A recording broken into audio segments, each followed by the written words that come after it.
All right, everyone, get ready for a deep dive today.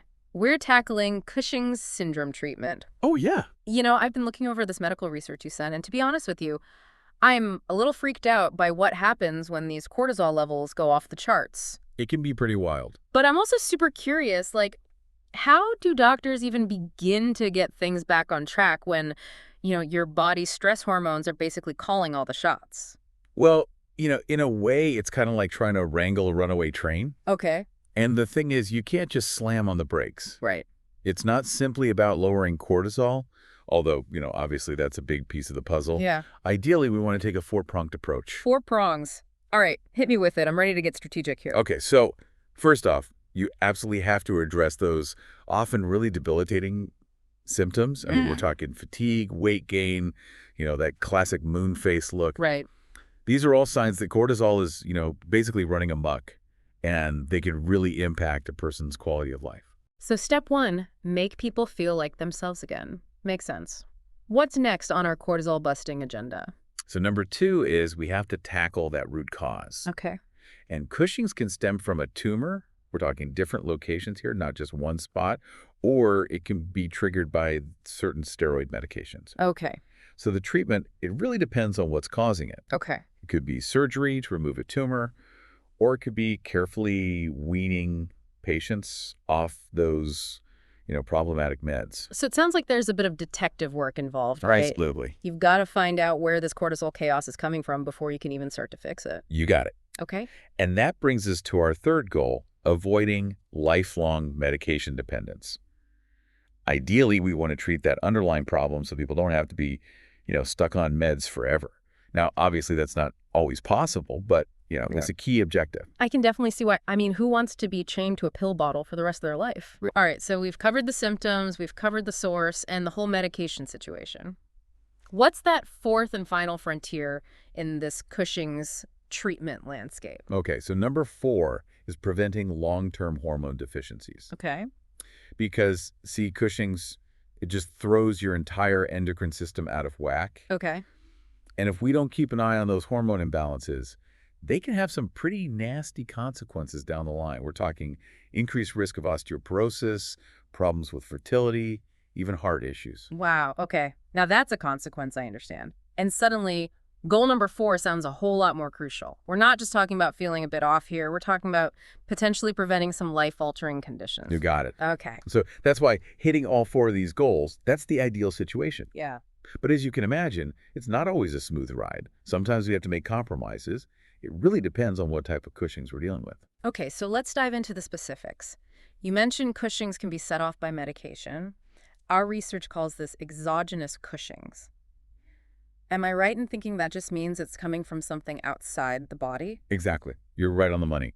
Exogenous Cushing's typically comes from taking high doses of steroid meds, like prednisone. Oh. These are often prescribed for things like asthma, rheumatoid arthritis, inflammatory bowel disease. Okay, so it seems like in this situation, the treatment would be pretty straightforward. Just stop taking the medication, right? Case closed. Well, not so fast. Oh. Remember that runaway train we were talking about? Yes. Well, if you suddenly yank those medications away, it can throw the body into a tailspin. We're talking withdrawal symptoms, adrenal insufficiency. It can get messy. So more like a controlled slowdown than a hard stop? Exactly. The key is to wean people off those medications gradually, very carefully. It gives the body a chance to adjust and start producing its own cortisol again at a normal pace. That makes a lot more sense. It really is a delicate balancing act, this whole cortisol thing. All right, let's move on to another type of Cushing's one, where the problem actually starts inside the body. We're talking about Cushing's disease. Right. So Cushing's disease is caused by a tumor in the pituitary gland. That tiny but mighty gland sits right at the base of your brain. Wait, the brain? So we've gone from medication side effects to brain tumors? Things just got real. Well, the pituitary gland plays this huge role in regulating our hormones. Right. It's like the conductor of an orchestra, the endocrine orchestra, that is. Okay. And when you get a tumor popping up in there, it can throw all those hormonal signals out of whack, including the ones that tell your adrenal glands to pump out that cortisol. Okay, I like that analogy. So in a case like this, how do doctors usually go about treating Cushing's disease? I'm guessing it's a bit more complicated than just, adjusting someone's meds. You're absolutely right about that. Surgery is often the first line of defense, specifically transsphenoidal surgery. Hold on, transsphenoidal. What on earth does that even mean? It means they go in through your nose to remove the tumor. Through the nose. So you're telling me they perform brain surgery through the nose. I'm picturing like this tiny scalpel navigating my sinuses or something. It sounds a lot more scary than it actually is. It's Right. minimally invasive and has a really high success rate when it's performed by a skilled surgeon. And usually it's really effective at curing Cushing's disease. Okay. I'm trying to keep an open mind here. But what happens if, for whatever reason, surgery is not an option? Or what if it doesn't completely solve the problem? What's the backup plan? Well, in those cases, we turn to medication. There are a bunch of different medications that can help us control cortisol production. For instance, adrenal enzyme inhibitors. They work by blocking the production of cortisol in the adrenal glands. Oh, okay. So rather than going after the tumor directly, you're essentially trying to muffle its effects further down the line? Precisely. And these medications can be very effective at managing those Cushing's disease symptoms, particularly as we, bridge to other treatments. Interesting.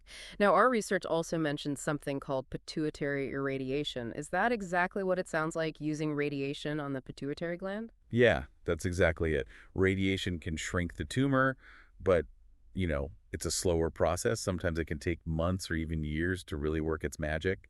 So we often use it alongside other treatments, like medication. Gotcha. So not exactly a quick fix then. And then there's adrenalectomy. Now that sounds a bit more extreme. So adrenalectomy is the removal of the adrenal glands, and it's generally considered a last resort.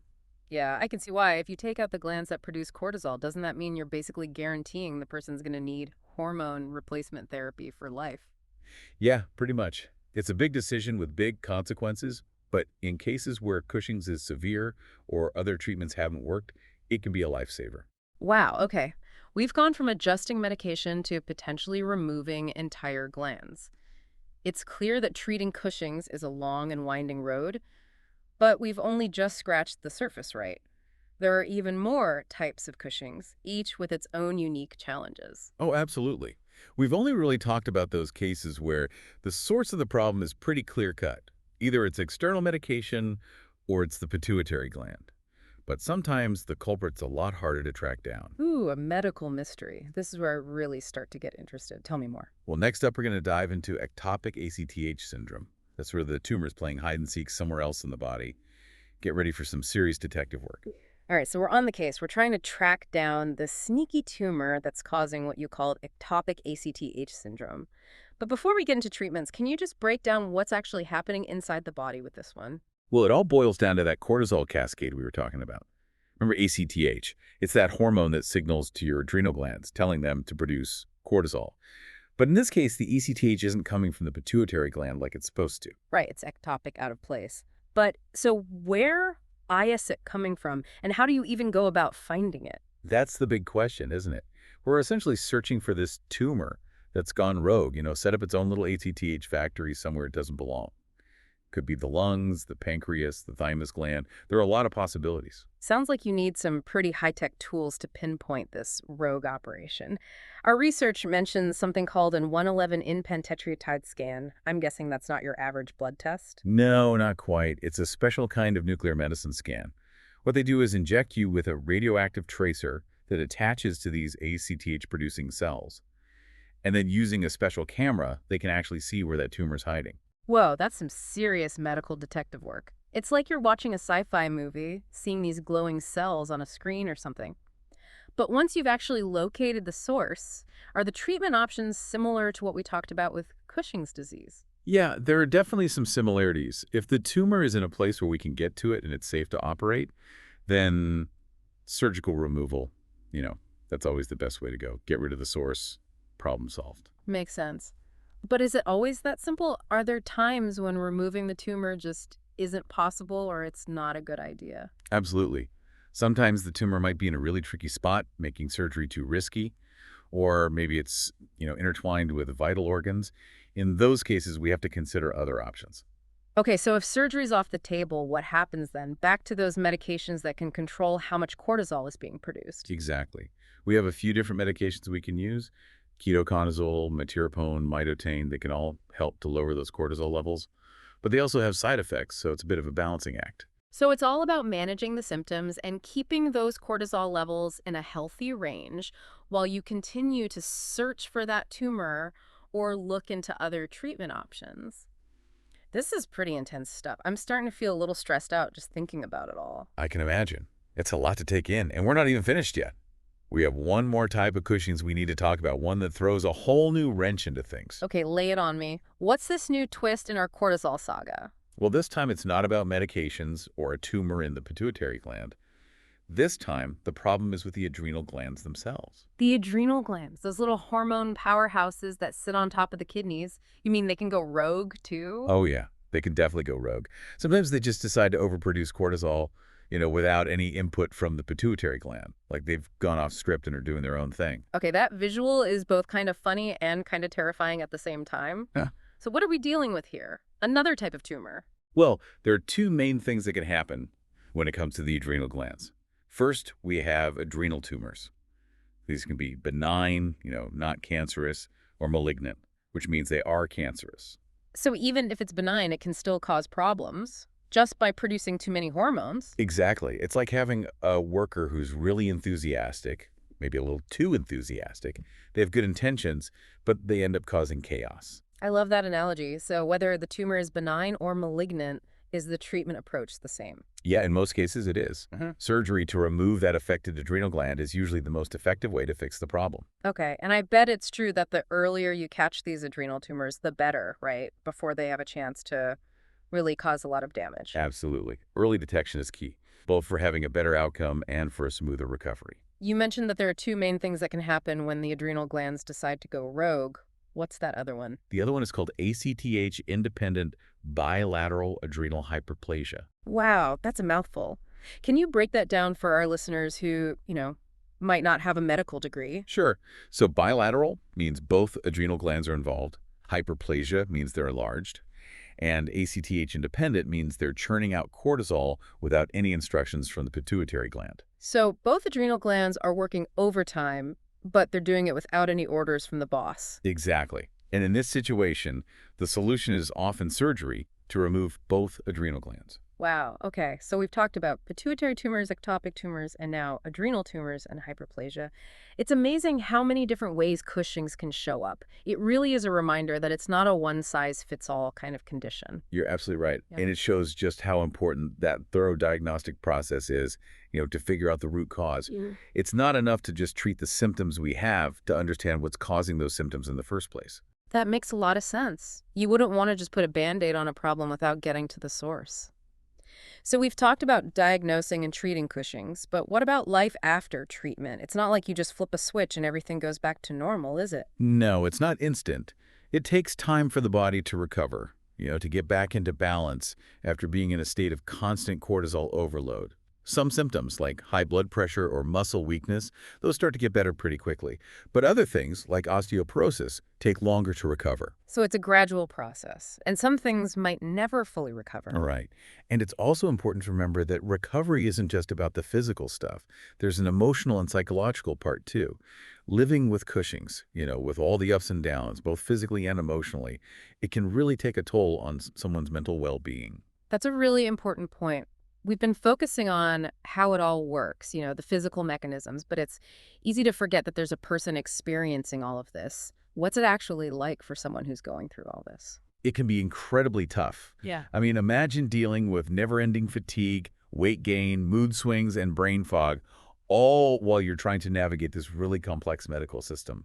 It's a lot to deal with. Yeah, I can only imagine. So even when those cortisol levels are back to normal, there's still a lot of healing and adjustment that needs to happen. It's not just about fixing the physical problem, it's about supporting the person as they get back to a place of wellness. Wow, we've really covered a lot of ground today, haven't we? We started with those 4 goals of treatment and then went through all those different ways Cushing's can show up, from medications to pituitary tumors to even, those wacky adrenal glands. We sure have. It's a lot to take in, but I feel like, I have a much better grasp on the medical side of things now. I think the important thing for our listeners to remember is this: Cushing's is serious, sure, but it's not a hopeless diagnosis. Treatments have come such a long way, and with, early detection and the right kind of management, people can definitely lead full and healthy lives. Right, exactly. I'll be honest, at the beginning of this deep dive, I was feeling a bit overwhelmed, but now I'm feeling way more optimistic. It's empowering, to understand how all these different treatments work, even if the journey itself is a bit bumpy. It is empowering, isn't it? And that feeling, that sense of empowerment, it's crucial for patients who are trying to navigate all this. Yeah. Knowing that they have options, that they can advocate for themselves, that there's a whole team of medical professionals who are there to support them that can make such a difference. I couldn't agree more. But even with, all these medical advances and all those support systems, I can't help but wonder about that long-term impact of Cushing's. We talked about physical recovery and managing symptoms, but what about those emotional and social scars? Those aren't as easy to see, but they can be just as, significant. That is such a crucial point you're bringing up. Cushing's doesn't just affect the body. It affects the mind, the spirit, even how people interact with the world around them. Imagine, how chronic fatigue affects your ability to work or, have a social life. Or think about the impact of weight gain and those changes in appearance on self-esteem and body image. Yeah, it's almost like this ripple effect that touches every part of a person's life. And then, you've got the stress of just getting diagnosed, the uncertainty, the potential complications, all that emotional back and forth. It's a lot to deal with. It really is. And that's why it's so important that we don't just focus on the physical symptoms. We have to address the emotional and social side of things too. Things like support groups, therapy, connecting with people who understand what it's like to live with Cushing's. Those are all essential for healing. It's like taking care of those invisible wounds, the ones that don't show up in scans or blood tests. But those wounds are just as real, and they can take just as much time to heal. Exactly. And that's where I think our listeners come in. If you or someone you care about has been affected by Cushing's, just remember that healing involves the whole person. It's about addressing the physical symptoms, of course, but it's also about supporting that person's emotional and social well-being. Encourage open and honest communication. Find support. Create a space for healing on all those different levels. That's a great point to end on. I think we've given our listeners a lot to ponder today. We've gone deep into the world of Cushing's treatment, from figuring out where the problem's coming from to all the different ways doctors try to get things back in balance. We talk about the science, the difficulties, the victories. But I think the most important thing is that we've highlighted how this condition affects people's lives and why we need to approach healing in a way that looks at the whole person, not just the symptoms. I agree. Well said. And to our listeners, just remember, knowledge is power. Get informed, be an advocate for your own health, and never underestimate how important human connection and support are. This has been a really insightful deep dive, and I hope our listeners are walking away feeling as empowered as I do. So keep learning, keep those questions coming, and, keep those cortisol levels in check.